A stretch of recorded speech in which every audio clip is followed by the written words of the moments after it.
Nikolina, welcome to the show. I'm so glad you made it. Let's go. Yeah, thank you so much for having me. It's so cool that, you just this entire weekend you've been so busy. This is your jam, right? Longevity. This is the folks that want to pick your brain. I mean, you must have just been so busy on your 3-day trip to Miami. What'd you think of the conference? Oh, it was really good. I was surprised. I think this was the first conference of the kind we did, because it's, I think, originally a psychedelics conference, and then they added the longevity as a whole other stream. Have you seen that before in other times? No, this is the first time. So we were quite intrigued to come and see, and I think I love the open-mindedness of the community. Of course, maybe it's the most open community out there. It must be, yeah. And if you said hi to 1 out of 100 people, the chances of you meeting someone that's open to talking and communicating is high. Oh, yeah. And those are some of the greatest humans on this planet. Because you also have to be a bit of a rebel, to even want to go to a conference like that if it's about psychedelics. And I think that, I don't do a lot of drugs personally, but I really find people that do a lot of drugs fascinating. Oh, yeah. Well, I think there's many different types of drugs, right. But I think the benefits for mental health of psychedelics, and there is actually so much evidence. It's not that it's just pure. And of course, I think that's a lot of the use of them has been for mental health, but just not by prescription. Right. So I think now that actually going for trials, seeing what works, what doesn't, in what, what type of applications, I think that's amazing, and it will have a big impact on longevity because so much of it is psychological, and that's the part we leave out. You can live this perfect lifestyle, have a great diet, great exercise regime. If your mental health is not there, then none of it will work. None of it even matters either. It's interesting. There are these these ketamine facilities, and I don't know much about it, but it's amazing how people have dedicated their lives to setting up these facilities where they can do these controlled experiments where they're taking psilocybin, ketamine, and really opening those neural pathways and making people see and think differently. It's interesting how it took marijuana so long to come into to light where it's at today, but these other forms of therapy are happening fast. And that's the thing that people in the audience have to understand. This was not a conference to go do a bunch of mushrooms, be a hippie, and just go bang out to the Grateful Dead. Though there was definitely some of that vibe there, this is like a scientific group of humans that are truly so excited about the potentials of what these drugs can do for so many different people. It was cool. Yeah, no, absolutely. I think when you go out and you get drunk for a night, you don't really wake up the next morning, you're like, oh, my mother should try this. But I think that with psilocybin, often when you ask people, the first thing they think about is, oh, my father should try this. Or, oh, some of my relatives should go for this experience. Right. So I think that's the thing that you don't really know about until you experience it. You get converted, for sure. Yeah. And I was really fascinated with the longevity studies. A little bit background, I've dedicated the next year plus, it's hard to always think longer than a year and just in life because things change so much. But I've dedicated my being to learning as much as I can about health and wellness. I personally had a health journey, having SIBO, all sorts of stomach issues, and it's been quite a wild ride. And I believe humans will never change unless they're almost forced to change. And that change for me has trying to learn as much as I can about longevity, about being healthy, improving my biological age. So I was so excited to attend your panel. You crushed it. Talking about how GlycanAge is leading this entire first of its kind revolution of taking this biomarker and turning it into what is the future of being able to look at our health. So I'm so fascinated by it. How did the journey begin to specifically longevity? Well, actually, we never looked for longevity. And I think, depends on how far you want to go into the journey. Yeah. But for me, it starts a very long time ago. It started selling tadpoles for Pokemon cards. That's even earlier than that. That was kindergarten. But if you want to talk about glycans or where we are today. Let's start the early journey before we get into that. The early journey. Okay, so I guess sometimes you're born for certain things.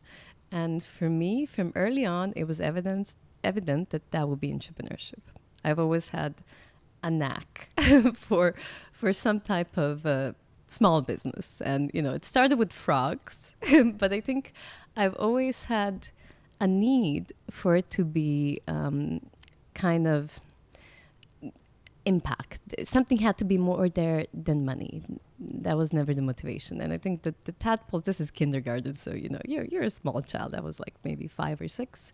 You don't have to validate yourself for selling tadpoles. But I was trying to save tadpoles, because when I would walk my brother home. I had a younger brother who just, I think, started going to kindergarten, and my parents would be stuck in the lab, so they'd always be late. So like, yeah, you're the bigger sister, walk him home. And I would walk my little brother, and I would see this little puddle that's drying, and you have all these tadpoles which are dying because the puddle is drying. So I was like, let me take all these tadpoles home, and I was gonna put them in the bathtub, and keep them alive. And then my mother negotiated with me to put them into pots and pans on the balcony. And then I had to figure out, how do you feed tadpoles? I tried to give them a little bit of bread, and do never give tadpoles bread because it upsets their stomach and they bubble. Noted. Most survived. Maybe one of them didn't, or maybe 2. But I've learned. Well, basically, my mother gave me a book because I had to. She wouldn't tell me how to feed tadpoles. She was like, "Yeah, read this book about frogs and figure out how to feed them." So, and I'm dyslexic, so I hated reading. That was my worst nightmare. I spent hours reading this book and learned about microorganisms. And then I would go every day and pick up muddy water, exchange their water, and they grew into these small little frogs. So then I had a whole balcony of little frogs, and I took them to kindergarten and sold them to my peers for cash, candy, or Pokemon cards. And I priced them at 1 Pokemon card. That's a great deal. That's an amazing business. It's so interesting when you're so young, like salamanders and all of that stuff. I'm just fascinated by it. Like all just little amphibians. Even today, when you go into the water and you look in the water and you see what's in there, it's beautiful. So then you went from selling these tadpoles to starting multiple businesses. I don't want to toot your horn too much, but you've been a serial entrepreneur. I mean, from the start, you didn't stop from that period on. You went on to create creative agencies, marketing agencies. You've done all sorts of stuff with rental properties and marketing exquisite properties and things of that nature. And that's just touching the surface. And now you're attempting to solve and doing it successfully, one of the hardest problems known to mankind today. Yeah, I think it's been a long journey, and before this I did travel, prop tech, very different, and I even had a sustainability business in the fashion industry, which was in my first year of university. So I've done very different things, but I've come from a family of scientists. So all of my close relatives are some form of scientist or professor, and my mom's a neuroscientist, and my dad's a glycobiologist. And he's actually been pitching me for about 10 years on this potential product to measure aging, because he figured it out more than 10 years ago now. And I always, at first it takes you a while to decide, to work with family, number one, but also to take on their legacy in a way, because this is his life's work. And what he was missing is bringing it to people. The research is amazing. It's been going on for, as old as I am, 32 years now. But it's never seen the light of day. It's never had an impact on people. And this is what I'm passionate about. So it kind of all collided at the right time. And I took it on about 4 years ago now, just under 4. Yeah. The holidays must be very inquisitive. They were always like that. We're a family of entrepreneurs. Each of us had some form of, or we have successful businesses. So that's so cool. It seems like you're really close with your family. Oh yeah, we're very close. Yeah. That's amazing. Yeah, I have to be home for Christmas every year. No matter where I am. Christmas is my favorite holiday. Not even a question. How does it rank? Christmas? Yeah. It's, I think it's the highlight of the year. It's a moment where you recharge and then you can go at it all again. Yeah. But yeah. And home for you is the UK? Croatia. Most Croatia. of my family is still in Croatia. I spent, from 19 I was in the UK. So most of my time there, but I'm Croatian. It's cool that you've been able to live this lifestyle of building this business, because it takes you all over the globe. and to be able to see so much. I feel like just travel alone unlocks just so much intrigue about and mysteries about the world. I think especially longevity, it's something that you have an interest, all of us age. And then as a field, you have these pockets which are absolutely everywhere, from Singapore to Japan. Of course, US was maybe one, even San Francisco was probably one of the birthplaces where they thought about longevity as something that we can tackle as a problem in an entrepreneurship way. So that's a rare industry where you don't have like one main market, you really have a global market and a global effort. Yeah, it's cool. It's such a exciting problem to solve, because when people think of longevity, they think, hey, do you want to live a long time? Everyone eventually is probably going to say yes to that at some way, shape, or form. But then there's certain people that take it to such a nutty level that it makes it not sexy to follow certain protocols. The best person who is an icon is Brian Johnson, who spoke at the event recently. And that's someone that takes it to the whole next level. But the great thing about that is people like that, thank goodness for people like Brian, because they're going to unlock secrets that we can integrate into our lives and live a healthier life. And I loved a lot about what people talked about at the conference is life's not just about being healthy and living forever. Excuse me. It's not just about living forever. It's about living healthy for a long period of time. Yeah. You want to live and live and live, and then you want to die. You don't want it to be this sought out process. You want to live healthy, have good muscle growth, be able to have vitality, to be able to enjoy life. So the studies of being able to unlock this is interesting. One thing I'm curious about specifically what GlycanAge is doing is going back to that discussion that most people don't change until shit hits the fan. Most people don't change until they have disease. And that's not even to be rude to most people. Why would you change? It's almost, if something's working, you get stuck in a habit. But what you're doing is developing, using the glycan, which you're going to have to explain, in a way that can act as an early indicator for some of these situations, which is just the motivation people need to really curb bad habits and kick things into gear. Yeah, we need feedback early. And I actually struggled to get in this space because I thought it was so egotistical. I thought it was so kind of, for a limited market or a certain type of person. And then when I realized this is like an early mechanism of disease, this is, that it's actually preventive healthcare. You're tackling something at its core instead of you waiting for a problem to occur and then firefighting because they just pile off. Once you get one condition, you're a couple of years away from another, and you're just firefighting for that. Right. And you can never go back to health. So I think here it's a unique opportunity to give people feedback early because you don't really know when you're doing damage in life. You kind of wait for 20 years for something to come and bite you. You kind of think you can definitely get away with it when you're young, but you are even doing damage then. You can measure this, from your 20s. You're going to see that, if you smoked in your teens, if you have, poor lifestyle habits, if you didn't win the genetic lottery as well, all of these things will show, and it's something you can control and monitor throughout life and fix problems at their core.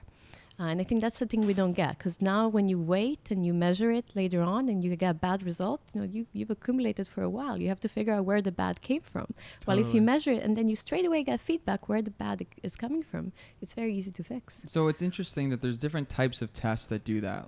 Some popular companies that almost everyone knows are things like Ancestry.com, 23andMe, and these different tests that look at DNA as a proxy for seeing if you have specific genes that indicate that you have these specific problems. And if you can get ahead of them, it's also an act of sort of preventative medicine. How does the test that you do specifically differentiate than maybe some of those like standard mouth swabs, is it? Yeah, so it's a completely different part of biology. So with if you look at what are cells made of, you have DNA, protein, lipid, and carb. And carbs are also called glycans. But a lot of times they're not really popularized in a way to understand them and what they actually do. If we say carbs, people think about carbs you eat or how your body responds to the carbs you eat. But actually this carb part evolved to enable multicellular life, to enable our biology to communicate. And they actually change how our molecules work beyond genetics and beyond epigenetics. So this is why they give us more of what's happening in the body right now. Versus if you're just looking at genes, it's something that's not going to change throughout life. If you're just looking at epigenetics, you're just looking at one layer of things. And your DNA is coding for proteins, which do most of the work in the body. But these proteins develop together with glycans, and then the role of glycans is to change how they work beyond genetics and beyond your epigenetics and incorporate your environmental influences. So they're very holistic. They give you a view of what's going on in the body right now, but then still taking into account your genetics, your epigenetics, and environment. And one of the challenges historically has been that they're so small that it's hard to study. No, not that they're small. The challenge has been that they're so complex. They're impossibly hard, or they have been impossibly hard to study. So DNA has 4 blocks, building blocks to make it. Proteins have 20 building blocks. Glycoproteins have thousands of building blocks. So their magnitudes more complex than your genetics. So when you think about analysis, genetic analysis is very complicated. We only cracked it, recently, 15, 20 years ago. Glycomics, we're scratching the surface. Glycomics. Yeah. So we did, sometimes in the US, they also call it glycocalyx, which is kind of this whole word for the whole glycome. But they mainly think of, actually here they think about glycans and endothelium, or more cardiovascular disease focus. Glycans are everywhere. Your blood groups are defined by glycans and blood cells. Your immune system communicates through glycans. You have them on a majority of your proteins and lipids. Glycans enable conception. You can think of every single biological process, and I bet we will find glycans in there, and they have big meaning. Some that we understand, some that we really don't. So you know how they say that maybe about 20% of the human microbiome we know, and there's so much still we don't know? Where do you think that percent sits at with glycans? Oh, I don't have an exact percent, but there's this thing called the Human Glycan Project, and there's an analogy they use. They say if sequencing the human genome was like going to the moon, analyzing or exploring the whole human glycome is like going to Mars. So this is where we are. Wow. Where's the is there certain technology that's needed to be able to get to a certain level? Is there something that we're missing, just the size of our microscopes or the ability to test on certain things? It's mainly you don't have technology that's specifically designed for glycans. So you kind of need to customize existing machines, like mass specs need to be customized so you can look at glycans. And then it's the stage of exploration. One is like you're trying to understand glycans in a certain protein. What do they do? What is their function? And then you're quantifying them more. So we went through, from the discovery side to translating it to a certain methodology, which is slow, but can quantify them quicker. And now we're in a technology which is much faster. So you can do a higher amount of samples. It still takes us 7 days to analyze a set of samples. So you still have 7 days of different chemical steps. And this is very different to, a PCR. You put something in, you get a result an hour or two later. So that's interesting. You'll figure out a certain, I don't know the scientific term, so bear with me. The certain steps in a certain process of a certain experiment, and then you'll scale that out over X amount of days. And as you're actively working with your patients, you're also actively learning on what works and what doesn't work and what's getting you closer to the goal line. Well, one is scientific development. So how do we do this quicker in the lab? Now it takes us 7 days. We believe we can take it down to 1 day in about 2 years. And then it's how much of it can you look at? To date, we've looked at 200,000 samples from different biobanks, research cohorts around the world, predominantly research cohorts. We've been commercial for maybe just under 4 years now. Of course, we want to get to millions. In DNA, we looked at the much, much bigger number. But this is the biggest data set you have globally. How does the biobanks work? So when you're looking to you start a business doing these types of tests, can you just call up these types of banks and buy their data, if you would, similar to like a data company, or how does that work? You can. Some of them do have samples you can commercially get access to.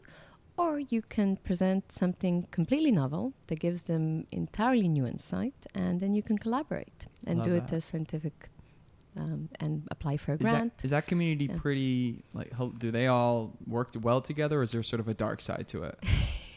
Science is very hard, and it's not an easy field to crack into, and especially in certain fields, you really need a lot of years and a lot of credibility you built through, a lot of until you're seriously, And people take you seriously. Until they take you seriously.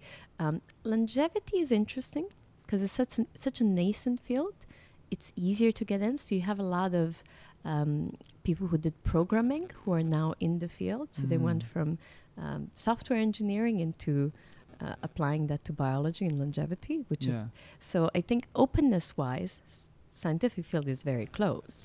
But if you apply it to longevity science, they're becoming way more open. Yeah, that's interesting because a lot of scientists, generally speaking, have big egos, and a lot of them don't want to be wrong. And it's one of the hardest reasons why a lot of old school Western medicine methodologies are maybe outdated, but you don't want to be told that most of what you've learned might not be true. I think that's even a difference between medicine and science. Science always wants to be wrong because it means they learn something new. They're running an experiment. It's not supposed to. Of course, you have an assumption and you're biased towards that assumption. But if you have a different outcome, you're learning something new, and science always continues. So in a way, in science, you always have to admit that you don't know, and that there's more that should be explored. So saying that I don't know as a scientist is completely normal. You hear it all the time. This is actually, it becomes frustrating because, in the end, it's kind of, every answer is, I don't know, we don't know. The more science should be done. But it's all about the journey. Never ending. It's the journey, never the destination. In medicine, you can't say, I don't know. If you have a patient and you say you don't know, or you're not sure about something, there's even studies that have been done to show that it impacts the patient's outcome. If they're not confident in the doctor's opinion, prescription, so forth, it will actually impact them negatively. So as a physician, it's really hard for you to say, I don't know. Yeah, I don't. And you're in the intersection of both of those. Yeah, very hard place to be. Yeah. You have to build something, and we've done 17 years of science now, and all of it was purely funded by grants. So we had 40 million in grant funding over a very long period of time. So the evidence is huge. But then eventually when you get to the size where people just want to listen. They want to take you seriously. Still, you have to talk about it. And you have to talk about it in language they understand. And initially, we spoke about it as scientists talking to doctors. And the two just did not connect because the scientist cares about certain things. He gets excited by the science. And the physician only cares about how does it impact my patient. And so we had to bridge that. And we did it by actually bringing physicians in and having them spend time with the scientists. And then the physician would start to translate the science in a way, how does it apply to the patient? And then it works, then it translates. That must have been a fun meeting, breakthrough meeting when you first did that and you saw the physician's eyes light up. Many meetings, and it will mainly be boredom of the physician. And then eventually they'll get excited when they realize, oh, actually I can use this in this way and it has a massive impact. So it's interesting with the scientific field, with the intersection of AI and how, potentially if training the right model, you could run a program that could, obviously work a lot faster than the human mind. How much of that is used today in learning more about the way you guys are working, and where do you see that heading towards? So there's a lot that we yet haven't explored in biology. So if you have really large data sets, like the genome has large data sets, then AI can be quite helpful to help you understand that quicker, learn quicker, so forth. It's very hard for a human to do it. But with a data set of 200,000, there's not much. AI will be the future of this, of course. But right now, when we look at some of like linear regression, some more traditional ways of modeling data, it's far easier because we can understand what goes into the model, so we can interpret it. with AI, there's always, you always lack this understanding or where does something come from. So actually AI will come with time, but now these traditional models are a lot better in interpreting and understanding the data.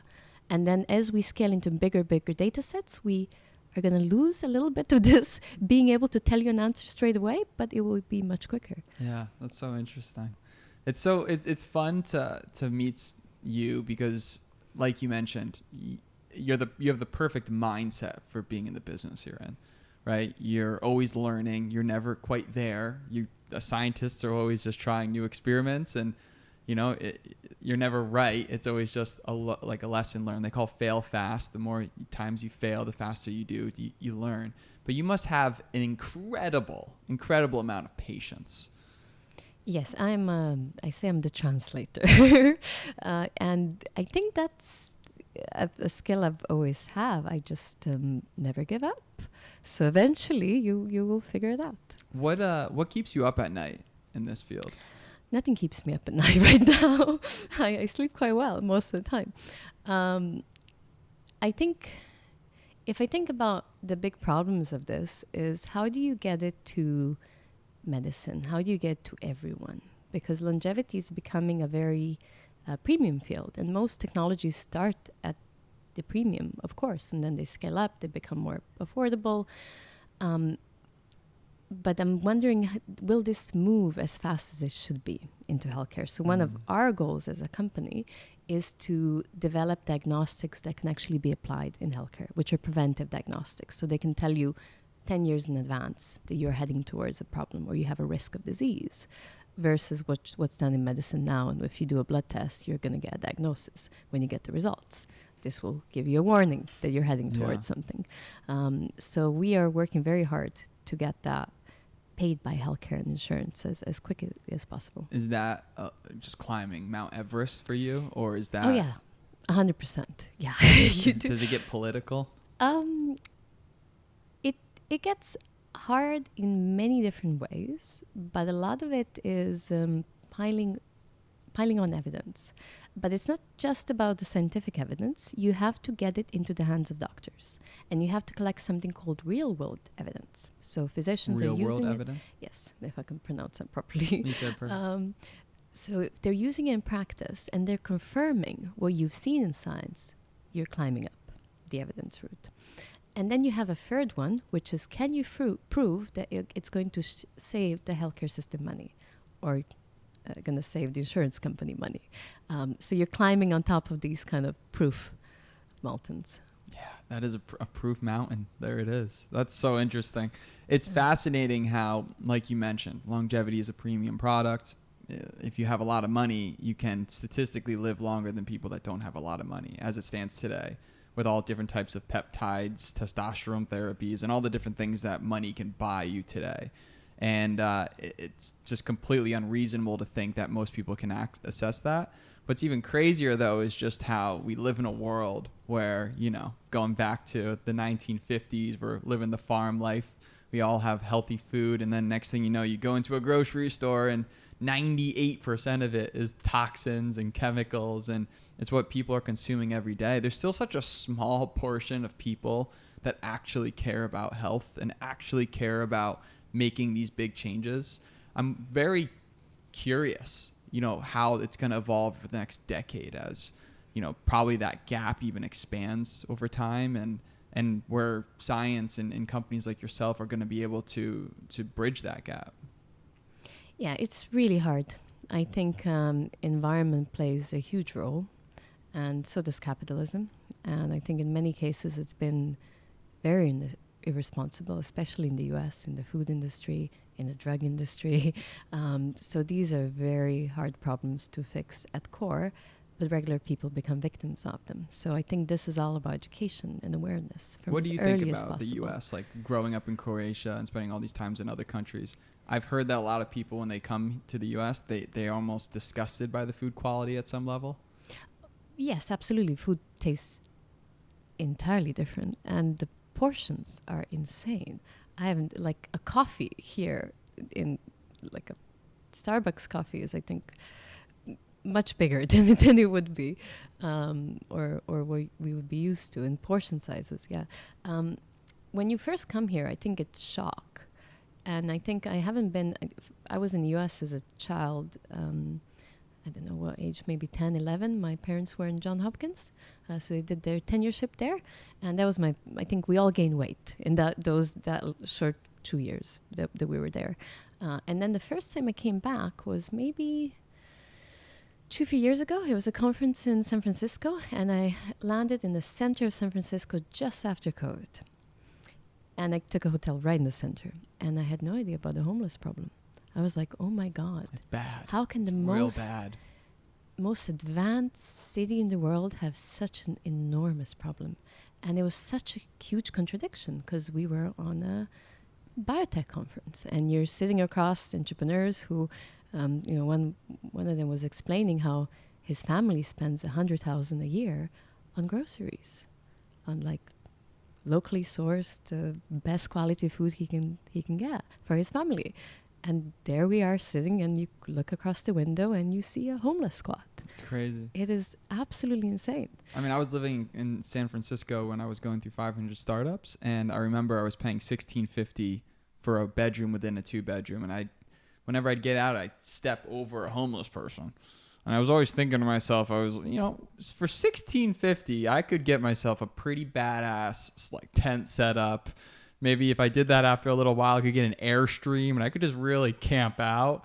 Maybe they have a better idea with it, but it is nuts. It's nuts, specifically in California, how the homeless population, I mean, to be fair, if I was homeless, I'd probably go live somewhere great like California. I mean, the weather is incredible and the scene's great.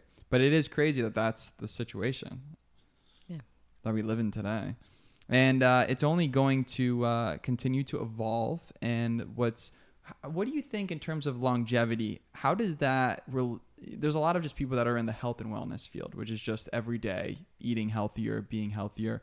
Do you consider them different almost fields to study longevity, or do you see them like intertwined? So I think there's different sides of longevity industry. Our focus is diagnostics or biomarkers. And then you have the therapeutic side of the longevity industry.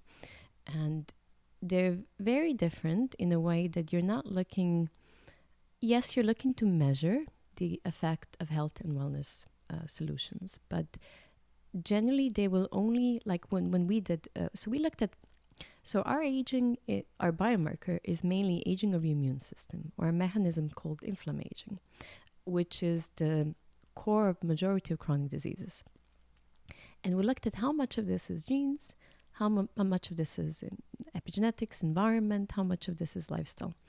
And about 20% was lifestyle, 40% was genes, another 40% was epigenetics, or we call it natural aging, so the passage of time throughout your life. And this is also something you can change. So there's about 60% you can change.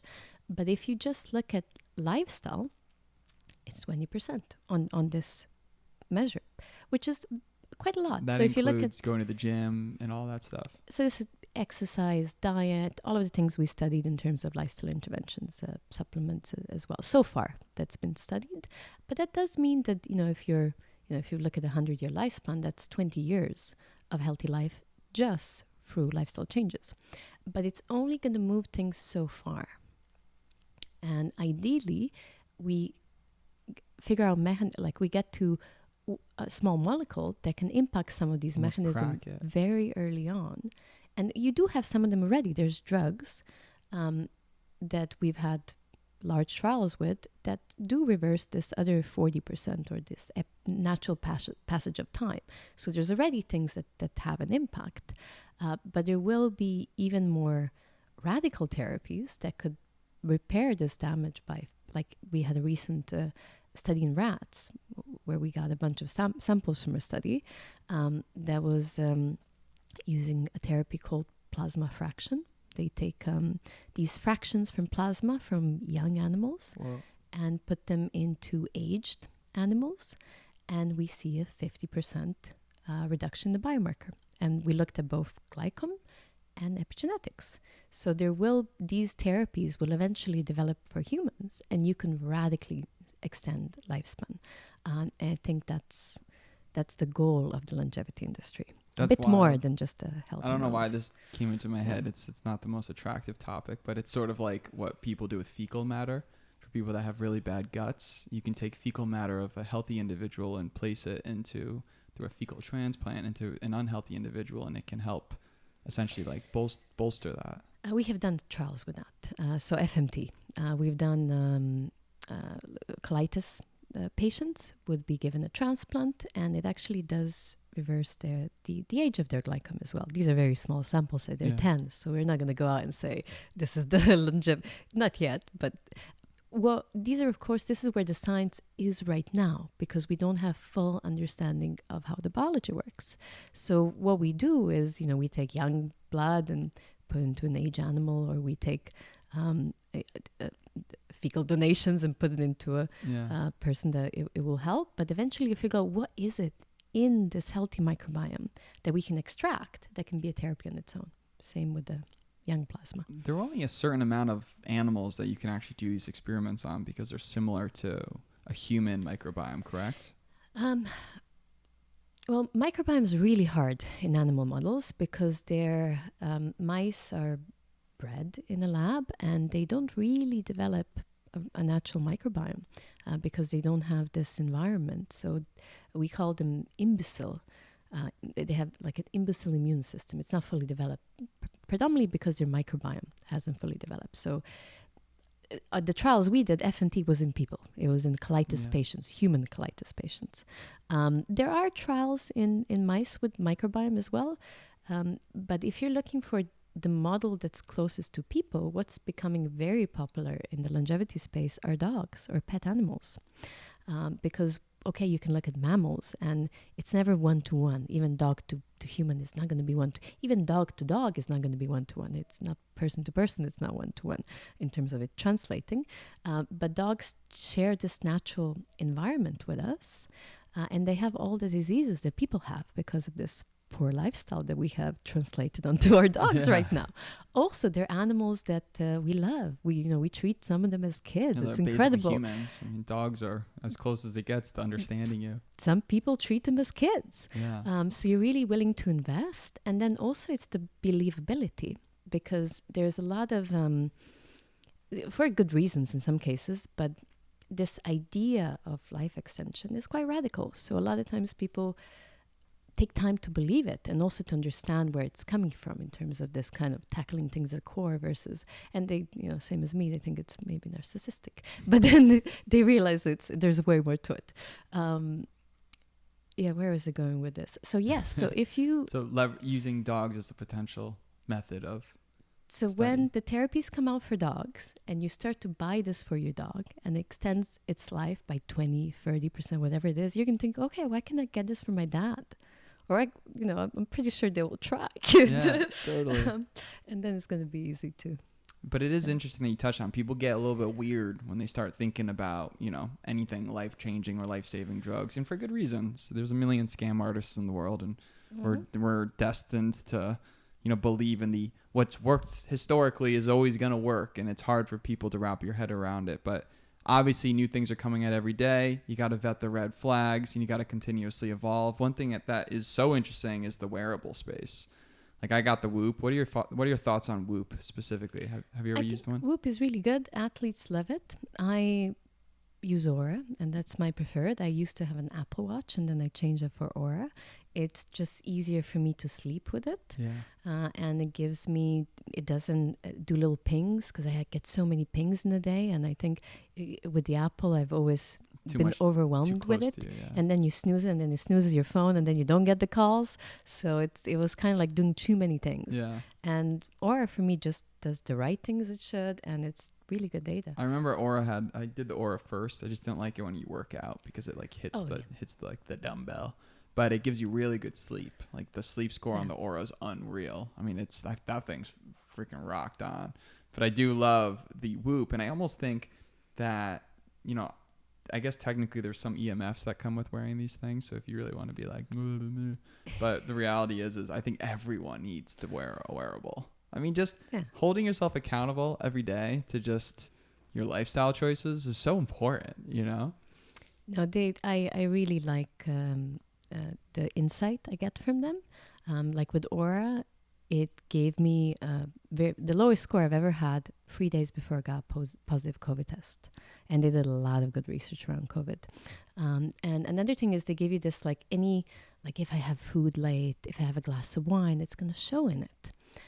But then also it's going to give me interesting insights. Like what I've realized is that if I have a really nice social evening and I really enjoy the company, I have a glass of wine, it doesn't affect my scores. That's cool. Well, if I just have a glass of wine and it's not the best evening, then I will see it in the result the next day. So it's interesting. That's so interesting too, because they talked about it so many times at that conference, but the Harvard study, that the number one study that has gone towards longevity is social connections and good relationships. Psychology is so hard to study because it's not objective. And we really want to do more on that side. So the only thing we've done in the past, we've done a PTSD study with about 600 people. And we do see that people with PTSD are about 15 years older on the aging clock to what they should be. So there is a huge impact of mental health that we're only beginning to quantify. And then the question from there is, what interventions actually make an impact? And can we measure those? And those will definitely, if something can aid you, then there's a way, for us to also change that. So with the interventions, the 20%, so taking that back, 40, 40, 20, 40% is hard-coded and you can drink away. 40% is coffee. I mean, not 40% is coffee. 40% is DNA. 40% is hard-coded stuff that you can change. And then 20% is lifestyle. 20% being that if you live to 100, you could potentially impact 20 extra years of good health. 40% saying that it's almost like it's without any intervention, that's what's going to happen. But there is a study that we can do using actual natural drugs and different therapies to crack into that 40. That's where it stands today. Yeah. What of those lifestyle things have the biggest, move the needle the most in your opinion? Ooh. Now, if you look at studies, so we can talk about science, and then we can talk about case studies. Perfect. And let's start with science. So what we've seen in science is that weight loss, well, first caloric restriction, but it's very hard to maintain. We did a study with 800 people and 800 calories for 8 to 12 weeks, which is, you're not going to be happy after those 8 weeks. And then they go on different maintenance diets. And then we did weight loss in different types of ways. So just observing twins for 20 years, seeing who gains weight, who loses it, how does this impact their aging? And if you're gaining weight, you're aging faster. If you're losing weight, you're aging slower. And then we did bariatric surgery. And in that, what was interesting, it was a cohort of about 45 patients. And they lose about 9 years, 6 months post-surgery. And there was a patient which lost 32 years. So yes, this is medical, but technically you could take those pounds off without the surgery. It's just having this radical weight loss that you're looking for. So, but that's, of course, only applies if you're overweight, which majority of the population is. Then as you're going further, we very much focused on diet. And with diets, what we find is that you need a personalized diet, and that's going to have the biggest impact. Because when you put people on these different nutrient proportion diets, and you do it randomly, half people see benefit, half people see harm. Some people process carbs better, some people process fats better, some protein. You really have to see what is that optimal proportion for an individual, and then it works. So we have lots of good new data that's going to come out of that now. And how do people get that? Through a blood test? You're able to determine that? So this is all science. We're talking about different publications, some which are published. One now on personalized diet is due to be published, and it's with a company where you can buy the product. Once the data is out there, we can talk about it. But it has to be all individuals. Sports as well. So we did sprint training. That had a positive impact within 12 weeks. And I think the problem here is all of this needs to be personalized. And you have to look at a person and see where are their issues. Is it diet related? Are they not exercising at all? Is it mental health related? Because you can have somebody with the perfect exercise regime. If you do all their blood markers, you look at their physiology, they look impossibly healthy, but they have a horrible score. And then when you look into their psychology, there is something there. So I can also talk about my results. And I did mention that on stage because we were in psychedelics, mental health, although my journey wasn't with psychedelics. So I measured my biological age through the GlycanAge for 8 years now. First time I did it, I was 24, and you literally walked into the lab, you donated blood, and then 6 months later, a PhD student gave you a result. So it was a very different process to now. And I always had a good score. So it was always under my age. It didn't move much. For the last 5 years, it was hang on, the lowest level I could have. And then travel started a bit like it got a little more hectic in the last year and a half. And then it started to go up a little bit, but just a few years. And then I had a decade spike for the first time in these 8 years, sometimes beginning of this year. And that was a triggering of a childhood trauma, which was abandonment. So I went out of a long-term relationship, and it triggered this trauma that I was born in the middle of a war. My parents were really young, so they would kind of, give their kids to grandparents, and whoever was willing to pitch in. But it left a lot of scars that I just couldn't remember or even go back to. So when I experienced this emotion as an adult, it really felt like dying. It affected me in the largest way so far. The deepest way. And of course, I luckily had a great psychotherapist, and I realized what it was. I processed it, and my results are again optimal now, almost a year later. But that was the biggest impact for me, and I could measure the damage when it happened. I could realize what it is, work on it, and get it back to where it should be. But that's things we don't have science on. That's wild. It's wild that you can have that experience, go through like such a heartbreak. Your world's falling apart, and most people will look at it, just get over it, right? Like but deep down, it triggered something that you didn't even know existed at the time, because how could you? And that whole thing comes up, and it's like gets probably exemplified times 1,000. So heartbreak is one side of it. I've definitely had that multiple times, and it did not trigger the spike. It not at least that I could measure in the years. It was more this deep traumas that you're not aware, because a lot of times in these relationships you get the triggers and we're not really aware of them. So when you feel them, if you don't understand what's going on, a lot of times you get trapped in this cycle for years and years. Like if I look at when people go out of bad relationships, marriage, sometimes it affects them for a decade, sometimes their whole life. And really what's going on is it has triggered something for you that you just never, you didn't process.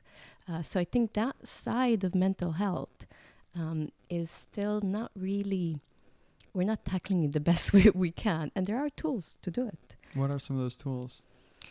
Well, of course, psychotherapy. You have to figure out what are these childhood stories. So psychotherapy versus therapy. Therapy. This is therapy. Just That's therapy. it. Okay, Psychotherapy, therapy, same thing. Okay. It's not the psych word. It's kind of the helpful therapist. Meditation helps a lot. So that's helped me probably with stress management most. But it's... and when you're meditating, are you focusing specifically on like just thinking about nothing, or?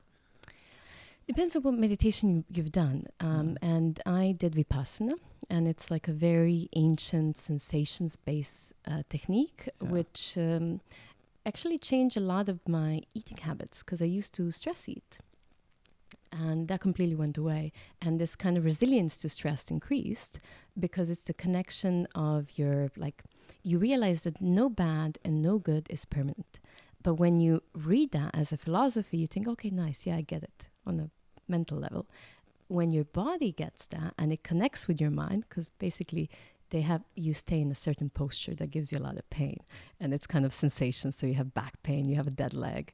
I had like a dead leg for 40 minutes, and you meditate 12 hours a day, 10 days silent retreat. So you have a lot of time to figure it out.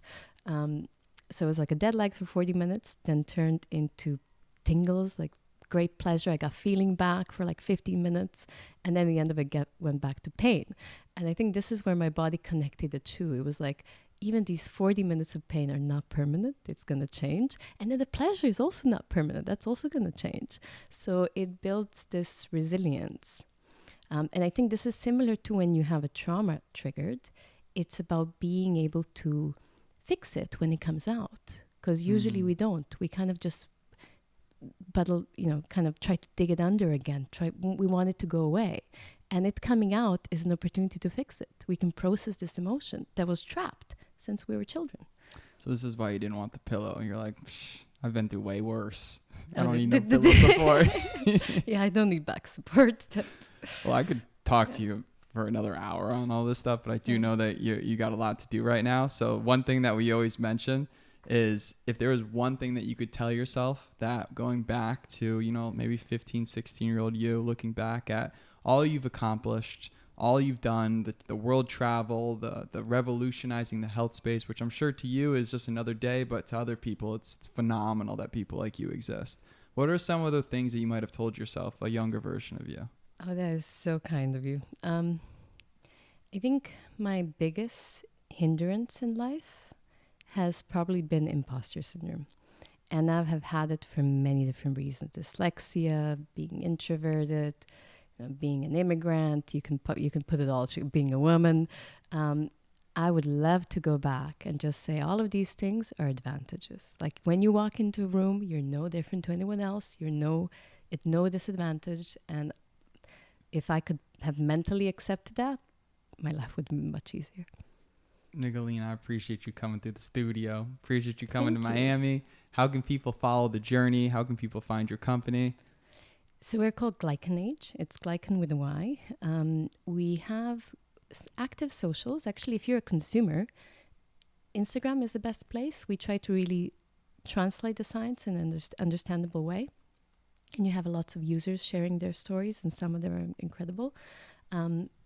Then we have a podcast, which is very technical. It's interviewing glycobiologists around the world. And they do speak a certain language, so be prepared for the technicality. But if you want to dive into glycans, that's the best place to go. And then apart from that, it's easy to find me. I'm on LinkedIn, yeah. I'm always you're happy off for in New York to tomorrow, but easy to find you online. Yes, I do fly around a lot, but I do try to make time for, Love interesting. it. Yeah. Thank you so much for coming on the show. We appreciate you, and hopefully we get to do this again in the future when everyone knows their GlycanAge. Thank you. I appreciate it. Thank you for having me.